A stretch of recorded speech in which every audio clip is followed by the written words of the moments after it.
plong dalam hati, tapi dalam pikiran secara manusia, ini sekian banyak yang harus dibayar, kamu mau bayar pakai apa?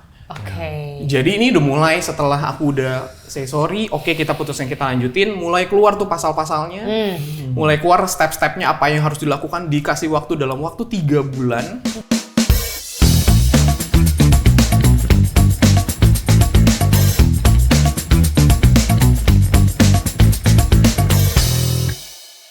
Shalom, kembali lagi di Marketplace Wisdom dengan saya Sylvia Wijaya. Saya Fandi. Saya Standy. Hari ini kita bakal bahas bagaimana Tuhan melepaskan umatnya dari jerat hukum.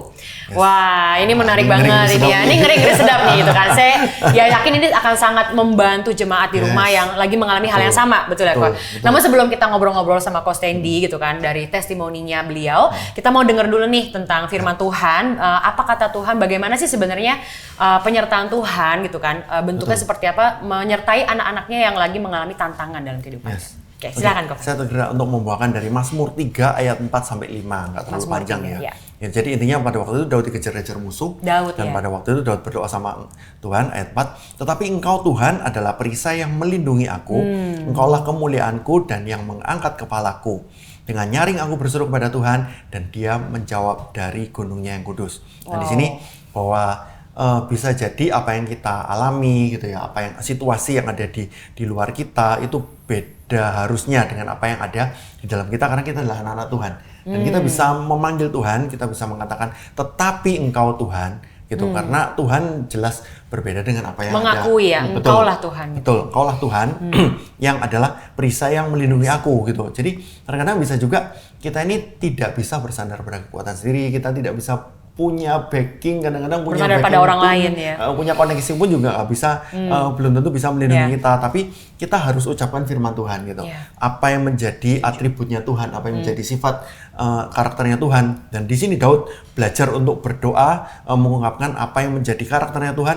Tuhan adalah perisai yang melindungi aku. Dan harusnya memang karena ya Tuhan semesta alam gitu ya, memang benar-benar punya kuasa untuk melindungi kita dari musuh-musuh kita. Dan kita bisa pujikan sama Tuhan, Tuhan Engkau kemuliaanku dan yang mengangkat kepalaku. Terkadang jika kita punya masalah yang sedemikian berat, kepala kita pun sendiri seakan-akan benar-benar dipaksa untuk tunduk gitu ya. Benar berat, punggung kita juga beban berat kita terpaksa harus tunduk. Tetapi Tuhan adalah Tuhan yang sanggup untuk bahkan kepala kita pun bisa diangkat sama Tuhan. Seperti itu. Jadi Tuhan akan mengembalikan kita ke kondisi yang semula bahkan lebih lagi.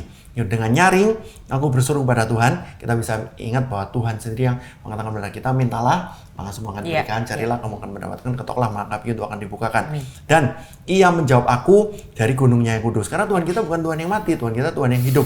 Dan Tuhan yang hidup adalah ketika kita memanggil Tuhan, Tuhan juga akan merespon kita. Dan Tuhan merespon kita bukan hanya sekedar apa yang kita hadapi sekarang ini, tetapi dari gunungnya yang kudus berarti Tuhan hendak menunjukkan kemuliaannya pada masing-masing dari kita. Dan kita sendiri sekarang apapun masalah yang kita alami, pergumulan dan sebagainya gitu ya, mungkin kita juga ada mengalami persoalan yang sama dengan narasumber yang sebentar lagi kita akan bahas. Kita juga akan dikuatkan oleh firman ini bahwa Tuhan menolong kita dari kemuliaannya, dan semoga ini bisa jadi berkat buat kita semua. Amin. Oke, thank you banget Ko Fandi. Aku suka sekali dengan ayat tadi ya, Tuhan menolong dari gunung yang kudus. Itu seperti Tuhan tuh seperti sedang menunjukkan kemuliaan dan kuasanya gitu kan. Nah, kalau kita ngomong-ngomong soal hukum, hukum itu kan ya seringkali sesuatu yang sifatnya lebih besar dari kita. Setuju ya Ko Fandi dan Ko Standy? Kita harus tunduk. Kita ya mungkin merasa sometimes tidak berdaya karena itu sesuatu yang lebih big gitu kan. Itu above us gitu kan. Kita ada di dalamnya gitu kan.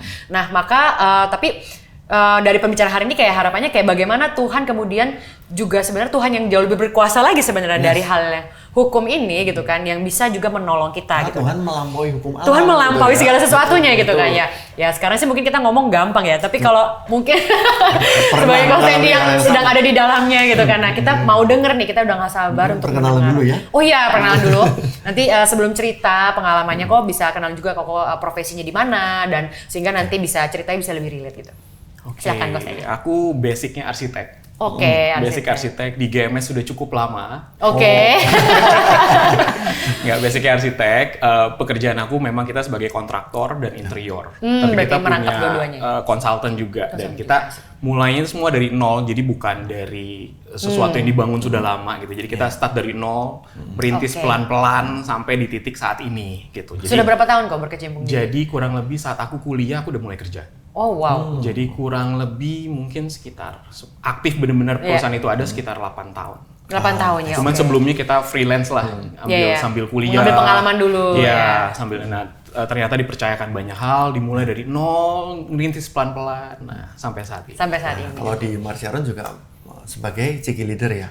Iya, juga salah satu tim juga di pengembangannya. Tim designer dari interior, pembangunan arsiteknya. Marciaron Jabodetabek ya. Betul. Ini orang sibuk berkualitas yang melayani ya, luar biasa. Oke, mungkin tanpa panjang lebar lagi kita bisa mungkin cerita sedikit ke awal mula dari case-nya, kasusnya itu seperti apa gitu kan. Terus mungkin bisa sedikit deskripsikan ke jemaat, maksudnya skala dari kasusnya juga seperti apa besarnya, terus maksudnya lawannya juga skalanya, mungkin kita tidak akan menyebutkan siapa gitu ya, konfidensial, tapi kita bisa share lebih kepada menguatkan orang-orang yang mungkin juga mengalami hal yang sama. Sebenarnya startnya itu dari, aku kan start dari nol kok, tadi kita sempat bilang. Jadi kita tuh berjalan, kepercayaan mulai ada terus, proyek-proyek dari 1, 2, 10, 20, mulai banyak. Dan kita udah mulai di tahun ke-5, tahun ke-6 itu baru mulai boom, mulai banyak. Tapi kita tidak memperkirakan soal kontrak kok. Karena kita selalu dapat kliennya, legalitas. Jadi pas kita lagi meeting, kontrak-kontrak saya berpikir semua klien adalah baik gitu. Jadi nggak pernah ada problem, semua semua fine gitu. Tiba-tiba ada satu project yang menurut kita langsung gede sekali skalanya di atasnya kita. Tapi kita kontrak itu tidak diperbarui saat kita lagi tanda tangan kontrak itu. Tanda tangan proyek itu. Nah jadi disitulah saya ngerasa awalnya mulai kesalahan itu. Nah, terus sambil berjalan, proyek itu mundur dari molor gitu ya. Karena dari deadline yang seharusnya. Dari deadline karena ada kesalahan-kesalahan ya, ada pihak dari owner tidak membayar sekian, jadi itu mundur. Tapi itu yang jadi dibalikan ke kita. Tapi aku nggak bisa jelasin terlalu panjang soal itu. Cuman poinnya adalah kesalahan adalah kontrak aku tidak diperbarui. Jadi aku ada miss di kontrak di situ. Nah, terus kalau nanya skalanya, mungkin kalau Koko tadi sempat cerita tentang Daud itu ya, aku kadang-kadang ngerasa aku seperti Daud melawan Goliat. Jadi itu kayaknya udah nggak make sense untuk aku untuk bisa adepin. Nggak sebanding, karena dari awal aku udah bilang nih kalau sampai terjadi sesuatu sih aku udah nggak ada apa-apanya gitu, kita tuh udah terlalu jauh gitu. Tapi disitulah mungkin Tuhan lakukan sesuatu gitu. Kita coba hadapin, belajar, dan sampai satu titik kita mulai dapat surat somasi. Wow. Jadi kita berpikir, saya udah mulai feeling kayak udah mulai tanda-tanda mulai nggak enak. Kita mulai dapat surat somasi. Dari surat somasi itu kita udah mulai harus bingung. Ngaku nggak ada legal, nggak ada apa. Jadi nggak tahu. Nggak pernah berhubungan dengan lawyer segala macam, kita nggak pernah. Somasi itu terhadap PT atau terhadap individu? Individu. Wow, itu lebih bukan terhadap itu ya, terhadap perusahaan. Lebih berat ya. Secara bangunan dia sudah dibangun kurang lebih sekitar 60%. Tapi dia minta kita kembalikan full 100% dan saya harus bayar. Pembangunan berarti struktur. Jadi bentuk somasinya itu ada tuntutannya adalah dia mau tuntutannya dikembalikan full secara keseluruhan, dan menurut saya itu udah nggak mungkin gitu. Kalau secara manusia rasanya udah gak karu-karuan sih gitu, tapi entah gimana sebelum surat somasi itu datang, kayaknya Tuhan sudah mempersiapkan semua satu persatu. Really? Ya, jadi seperti apa tuh, kayak ada tiba-tiba teman kita, dia tiba-tiba pas pandemi tidak bekerja. Jadi diberhentiin. Nah, dia minta kerja sama kita. Nah, dia adalah orang finance. Dulunya kantor kita cuma ada admin untuk ngerekap pembukuan. Tidak ada orang finance. Tiba-tiba dia minta tolong mau kerja sama kita bilang, oh iya, kita welcome banget. Boleh. Pas butuh, dia masuk, dia rapihin semua pembukuan kita, proyek per proyek. Direkap semua satu persatu, jadi kita tahu minus plusnya apa-apa, semua rekap. Tiba-tiba setelah dia masuk, semua sudah rapi, sudah oke, surat somasi itu datang. Wow, just in time banget ya? Iya. Kalau misalkan dia nggak ada, wah nggak tahu sih. Aku akan kacau sekali dan aku dituntut untuk menjelaskan semua pembiayaan dan aku nggak bisa jelasin. Karena pembukuannya mungkin nggak rapi ya sebelum orang ini masuk gitu ya. Wow, itu pertolongan Tuhan bahkan sebelum terjadi ya. Nggak tahu, aku udah bingung. Biasa. Dan kita udah nggak ngerti gitu. Tapi terus setelah itu surat somasi datang, kita kan mesti jawab surat somasi itu kok. Dan kita nggak tahu apa yang harus kita lakukan. Karena kita cuma langsung dikasih waktu 3 kali 24 jam untuk kita membereskan jawab untuk jawab surat itu. Untuk jawab, untuk mengembalikan, enggak? Enggak, untuk jawab. Jawab ya, respon. Kalau enggak, somasi kedua akan masuk. Wow. Di saat seperti itu kita udah nggak ngerti kok, kita harus gimana. Tapi nggak tahu gimana caranya, aku lagi nyetir waktu kemarin. Selama 3 hari atau 4 hari sebelum itu tuh rasa hati aku tuh kayak lagi berduka banget. Jadi kayak rasanya capek banget, kayak lelah gitu. Aku ngerasa ini ada apa gitu. Tiba-tiba stafku di kantor bilang, Pak, lagi nyetir nggak? Kalau lagi nyetir tolong berhenti di pinggir, aku mau kasih tahu sesuatu. Kenapa? Kok ada surat somasi datang? Tapi di situ aku nggak panik, nggak kaget, karena rasanya udah 4 hari yang lalu aku udah ngerasain beban itu. Stres itu udah ngerasa 4 hari yang lalu. Jadi aku cuma, saya balik ke kantor sekarang, kita lihat surat somasi. Kayak udah dipersiapkan gitu ya secara mental. Iya, tapi setelah aku datang, surat somasi udah datang, dan sekarang permasalahannya aku mesti cari lawyer kemana. Karena kita nggak ada basic lawyer kok. Iya, benar-benar. Dan aku nggak bisa hubungin siapapun, kita nggak tahu gitu. Kita coba tanya sama keluarga, ada lawyer nggak? Akhirnya ada lawyer. Lawyernya itu seakan memaksa kita untuk kita fight balik. Lawan. Tapi hati aku kayak rasanya bilang jangan. Stop, jangan. Akhirnya malam itu kita lewatin dan aku doa. Aku bilang, Tuhan, di titik ini udah nggak ngerti harus gimana. Lawyer nggak punya, dana yang kita persiapin nggak ada, karena kita tahu bayar lawyer itu nggak murah. Iya betul. Tiba-tiba ada satu lawyer yang dari kenalan saudara lah, dia bilang, yuk kita bantu tanpa kamu harus bayar sepeser pun. Seriously? Free of charge. Ya. Sampai sekarang juga Sama free. sekali. Sampai kasus ini selesai kan juga free. Jadi benar-benar datang ke Itu adalah kantor. malaikat tanpa sayap loh. Literally. Jadi sampai dia bilang dia lihat semua desain, di breakdown semua permasalahannya apa segala macam.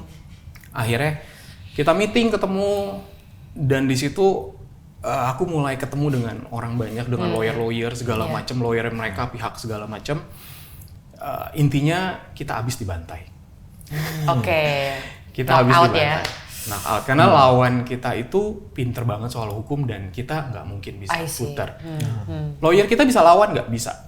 Tapi di situ aku mulai belajar yang namanya rendah hati untuk kita tetap bisa tenang.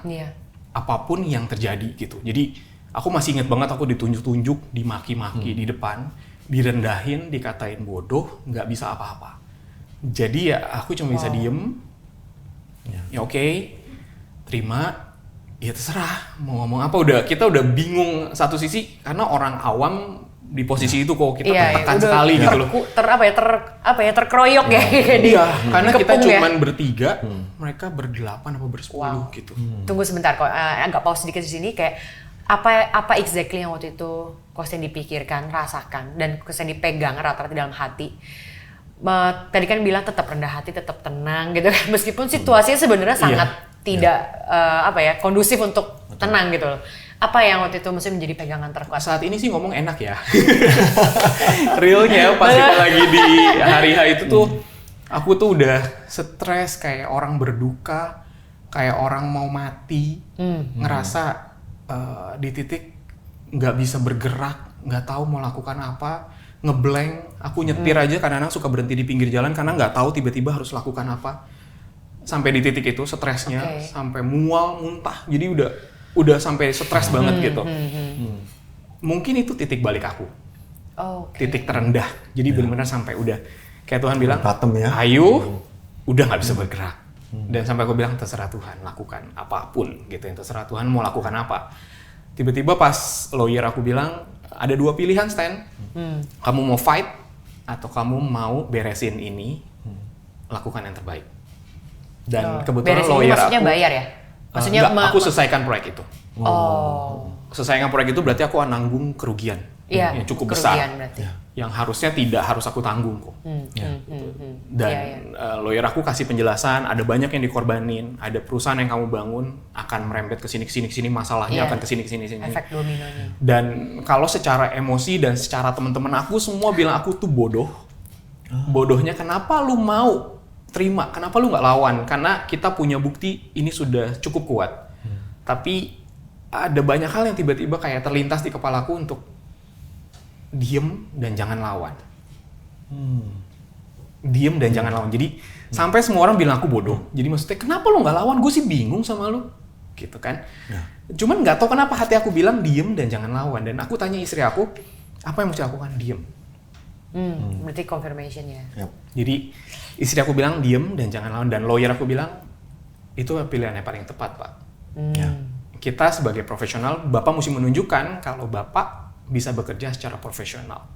Jadi kita kan kerja bukan, aku sebagai arsitek tuh kerja kontraktor nggak cuman setahun ini. Iya. Kita tuh bangun perusahaan ini tuh buat jangka panjang dan kita mau nunjukin integritas kita kerja, kita selesaikan dengan baik sebisa kita yang bisa kita lakukan. Dan akhirnya mau nggak mau di posisi itu udah tertekan setelah berapa kali ketemu, entah kenapa dalam hati aku untuk saat itu aku bilang, Bu, Pak, saya minta maaf buat semua yang saya lakukan. Kok minta maaf? Luar biasa sekali nih. Karena jadi aku ngerasa kayaknya menurut aku buat seorang pebisnis saat kita minta maaf itu kita meng-clearkan sebuah suasana jadi kita bisa bangun sesuatu lagi dari nol. Kalau aku fight terus walaupun bisnis itu dijalanin rasanya akan ngeganjel karena ada konflik gitu. Jadi aku coba clearin dulu. Walaupun untuk minta maaf tuh capek banget dan saat aku minta maaf mungkin responnya akan kurang baik. Betul. Tapi di situ ya aku mulai ngerasa tenang. Walaupun aku berpikir ke depan plong dalam hati, tapi dalam pikiran secara manusia ini sekian banyak yang harus dibayar, kamu mau bayar pakai apa? Jadi ini udah mulai setelah aku udah say sorry, oke, kita putusin, kita lanjutin, mulai keluar tuh pasal-pasalnya, mulai keluar step-stepnya apa yang harus dilakukan, dikasih waktu dalam waktu 3 bulan. 3 bulan? Rumah kurang lebih 1.700 meter square. Berikut dengan pool infinity. Aku mesti clear, beresin. Mesti jadi. Dan biayanya bukan dari dia lagi? Enggak, jadi tidak ada pembayaran di awal. Aku mesti beresin dulu dan pembayaran ada di akhir. Pembayaran itu pun sudah dipotong diskon dan ini itu, jadi ada potongan banyak dan itu udah nggak make sense sih menurut aku. Itu udah nggak masuk akal. Tapi boleh sedikit spill nggak kok? Jadi jatuhnya harus menanggung berapa nominalnya sampai untuk nge-backup itu jadi gitu? Ya miliaran sih. Miliaran. Ya, jadi tuh aku udah sampai kita awal tuh belum bisa ngitung secara detail Bu. Cuman yang pasti aku dalam waktu 1 minggu kan dalam 3 bulan, seminggu aku mesti cari dana tuh kurang lebih 300 sampai 400 juta. Per minggu? Iya, untuk satu project itu. Dan aku tuh nah secara manusia itu yang mulai nggak masuk akal gitu. Aku udah mulai ngerasa ini udah nggak make sense, udah nggak mungkin. Kalau secara orang tuh udah rasanya udah pengen lompat bunuh diri, udah di titik udah nggak tahu. Tapi mungkin di situ aku selalu doa dan aku selalu bilang, Tuhan, kalau Tuhan kasih aku proses lewatin ini, mungkin ini akan jadi satu kesaksian yang luar biasa, aku bilang. Dan aku cuma minta Tuhan, jangan sampai aku meminta-minta. Jadi aku nggak minjem orang, nggak minjem ke bank, nggak minjem apapun. Luar biasa. Jadi aku bilang, terserah Tuhan, lakukan caranya Tuhan. Gimana caranya, aku nggak tahu. Dan entah gimana, proyek itu adalah proyek yang terbesar. Kita tuh belum pernah dapat proyek yang melebihi kapasitas ini, karena ini kita ngerasa proyek ini tergedenya proyek ini kita. Ini the biggest-nya ya pada saat itu. Dan kita ngerasa ini udah gede sekali untuk kapasitasnya, kita tuh belum mampu untuk handle segede gitu. Tapi disitulah Tuhan mungkin lakukan sesuatu yang besar yang kita nggak pernah berpikir gitu. Di saat-saat kita mesti 1 minggu itu kita mesti cari Tuhan, aku mesti cari 350 juta. Kemana? Kemana? Nggak tiba-tiba duit itu jatuh dan dilempar. Jatuh dari langit. Bayar pakai daun mungkin. Iya. Jadi tiba-tiba ada project-project yang nggak masuk akal. Ya nggak masuk akal. Nggak masuk akal itu maksudnya setiap kali kita mau bangun sebuah proyek itu tuh biasa harus ada pengurusan IMB, desain dan segala macam. Aku tuh kadang-kadang ada tiba-tiba ada orang hubungin Stan, gue mau bangun rumah, gue udah siapin surat izinnya, IMB-nya, tempatnya semua gue udah siap, gue tinggal lu jalan. Terus saya bilang prosesnya lama nih, saya mesti hitung segala macam. Nggak usah, nggak apa-apa, lu jalan aja. Jalan aja miss, dia langsung transfer Iya. DP-nya gitu ya kasarannya. Wow. Pokoknya gimana, terus aku bilang, Tuhan ini udah Sabtu. Kontraktor itu rata-rata gajian di Sabtu. Iya. Tuhan ini udah Sabtu, jam 2 siang. Aku mesti bawain sharing BPN di hari Sabtu. Wow, masih melayani dalam Aku sharing kondisi BPN di... Bimbingan pranikah ya Iya. BPN itu ya. Jadi Wah, handphone luar biasa itu banget ini. aku mesti matiin, aku sharing di depan. Iya. Oke. Jadi selama lagi sharing, aku cuma bilang, Tuhan, saat aku selesai sharing, kalau bisa Tuhan, biar cukup. Ada dana Wow. masuk gitu ya. Biar This is tenang so supaya powerful. aku bisa taruh handphone aku, dan aku nggak berpikiran saat aku sharing, aku nggak berpikiran untuk mikirin duit dari mana gitu kan. Dan disitulah tiba-tiba pas kita lagi selesai itu, habis selesai BPN, tiba-tiba di handphone aku tulis, Stan udah gue beresin, dan sore itu aku langsung transfer gajian. Oh. Wow. Wah ini timingnya, Dan- aduh, aku pengen tepuk tangan rasanya. Dan Timing itu Tuhan luar biasa. terjadi terus setiap minggu. Setiap minggu. Tiap Sabtu ya berarti. Setiap Sabtu selama 3 bulan itu. Dan nggak tiap sampai 3 bulan, selama 2 tahun ini. Selama Wow. 2 tahun. Jadi kasus ini 2 tahun. Wow. Ini udah tahun kedua, dan kita berusaha, memang kalau orang-orang ketemu aku, mereka nggak akan tahu kita ada kasus ini. Ya. Karena benar-benar kita pengen profesional di depan, kita ketemu, bukan berarti aku nunjukin aku lagi sedih, lagi bete, Iya, lagi iya. capek. Kita pikir dengan itu aku akan makin sulit untuk cari project. Ya. Orang akan cari kepercayaan diri kita kan, makanya aku nggak boleh nunjukin aku stres, aku apa segala macam. Aku berusaha semaksimal mungkin, walaupun stres banget, banyak mungkin ada beberapa proyek-proyek mungkin jadi agak terhambat, karena kan kita pikirannya kan Iya, nggak iya. konsen, berat. Tapi entah kenapa, itu namanya kasih karunia. Banyak klien-klien kita, nggak apa-apa Stan, lu tenang aja. Nggak tahu gimana gitu, tenang aja, jalanin aja. Dan kita semakin bingung. Padahal maksudnya gini, padahal klien ini nggak tahu ya.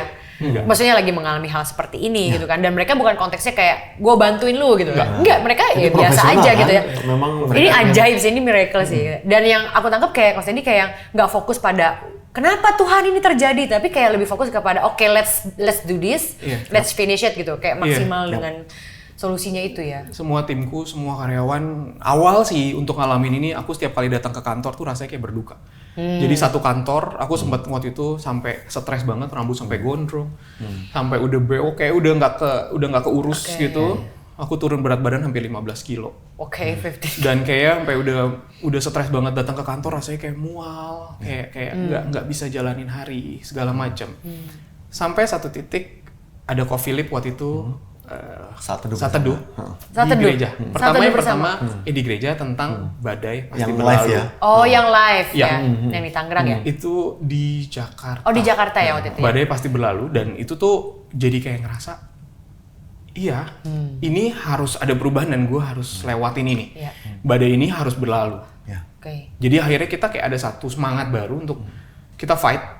Kita Ada fight. conviction ya. Iya, kita fight, kita semangat, terserah Tuhan lakukan apa yang mau Tuhan lakukan. Ternyata dengan aku semangat gitu, entah gimana proyek semakin masuknya semakin fantastis. Saat Semakin- kita pandemi, bukannya kita semakin sepi, kita semakin masuknya sampai kita nggak berhenti. Pas pandemi padahal, wow. Sampai saat ini pun kita tuh pending kerjaan tuh sampai 2024. Wow. Jadi Antri ya. Antriannya luar biasa. kita masih sampai saat ini kita sampai nggak ngerasa, maksudnya sampai bingung kok Tuhan kasih kepercayaan ini buat kita. Ya mungkin Tuhan pengen kita lewatin proses demi proses sih gitu. Iya. Dan itu badai pasti berlalu. Mulai aku jalanin, makin semangat. Kadang-kadang down, naik Iya. turun. Roller coaster lah kok ya. Roller coaster, karena tekanan demi tekanan masuk Iya, terus iya. buat kita, dan nggak bisa dipungkiri mau doa mau kayak gimana kan pasti ada saatnya kita lagi down. Iya. Yes. Nah, istri aku selalu cuman bilang, semangat. Tuhan pasti kasih jalan keluar. Yes. Semangat, Tuhan pasti Tuhan kasih jalan pasti keluar. jalan. Jadi aku selalu bilang, Tuhan aku nggak mau minta-minta, terserah Tuhan lakukan. Oke. Ya. Sampai satu titik kita udah ngerasa ini udah keluar terlalu besar, cash flow kita udah mulai agak terganggu, udah mulai capek. Pas kita ikut saat teduh hari Ko Philip waktu itu di online. Oke. Ko Philip ada bilang di terakhir, ada satu orang yang terkena proses masalah hukum Wow. yang tidak dia lakukan. Dia harus menanggung beban finansial tuh kurang lebih sekitar 3,2 miliar. Wow. Yang dia mesti tanggung dan nggak tahu uangnya dari mana. Kok Philip langsung bilang, tenang aja, karena Tuhan akan cukupkan. Dari saat itu aku langsung bilang, amin. Pokoknya amin dulu. Itu buat aku atau enggak? Pokoknya aminin dulu. Buat saya. Pokoknya aminin dulu. Langsung klaim ya? Langsung klaim. Pokoknya itu aminin dulu. Dan besokannya aku cek ke kantor, cash flow kita, pengeluaran kita totalnya 3,2 miliar. Wow, itu exact Sama ya. ya? Sama persis. Kurang lebih di angka 3,2 sampai 3,3. Dan di situ aku ngerasa langsung aku bilang ke orang financeku yang beda agama, aku bilang Tuhan itu bekerja luar biasa buat kita. Ya. Karena orang financeku juga sempat bilang, kok sejujurnya saya bingung sama Koko. Kenapa? Kok setiap hari Sabtu bisa selalu tepat pada waktunya? Ya, wah ini dia.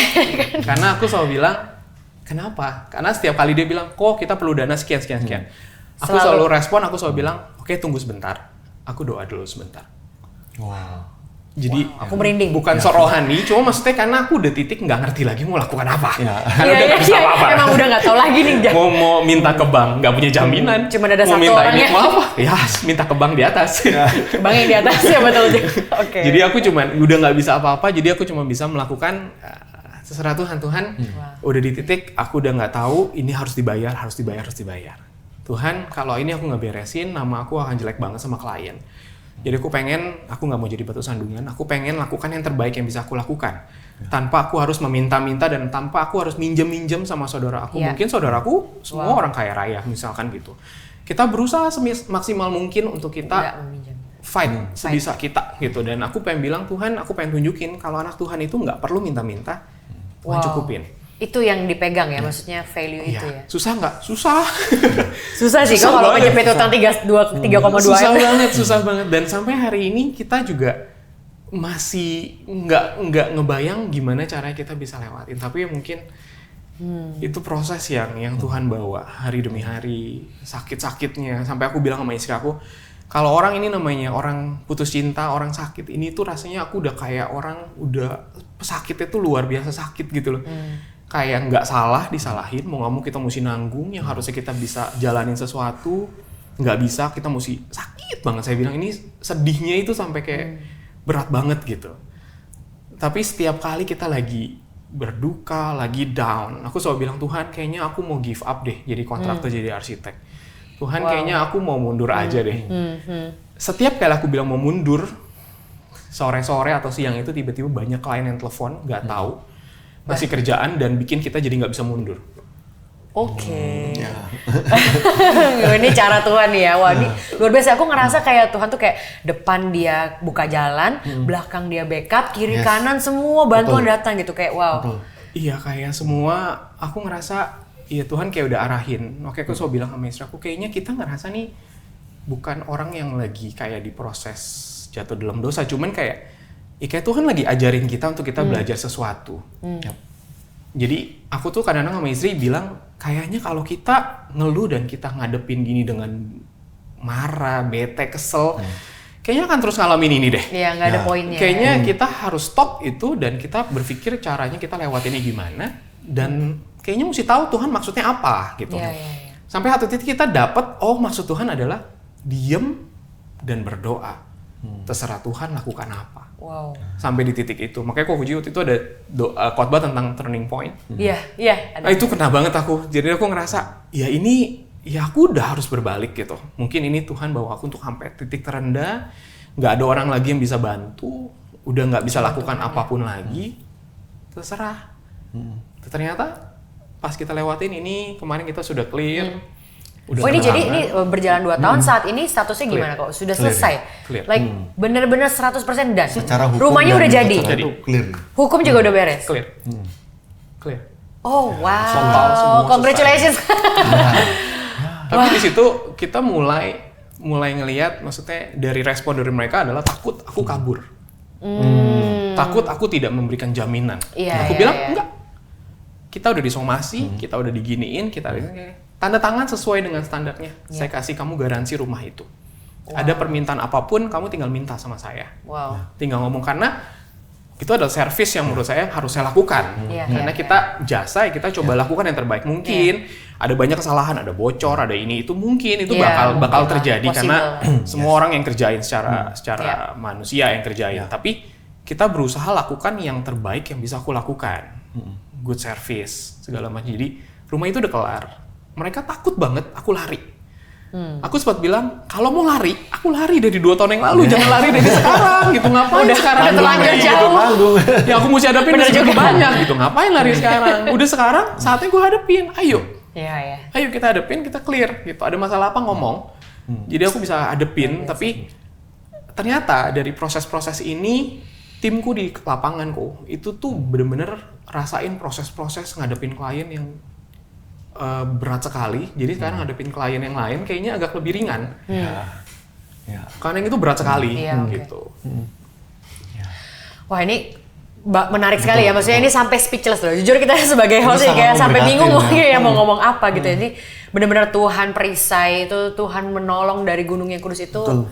Tidak ada kata yang lebih baik yang mewakili semua cerita Coach Sandy. Thank you banget kalau udah sharing, dan mungkin kalau bisa disimpulkan kok kayak setelah melewati semua ini ya kayak apa yang Coach Sandy mungkin mau ucapkan gitu ya kepada teman-teman di rumah mungkin yang pada saat ini anggaplah ada orang-orang yang mungkin sedang mengalami challenge yang sama, hal yang sama, situasi yang mungkin mirip gitu ya, rasanya tidak berdaya dan sebagainya, harus melakukan suatu hal yang di luar kemampuan gitu. Mungkin ya kita ngomong sih gampang.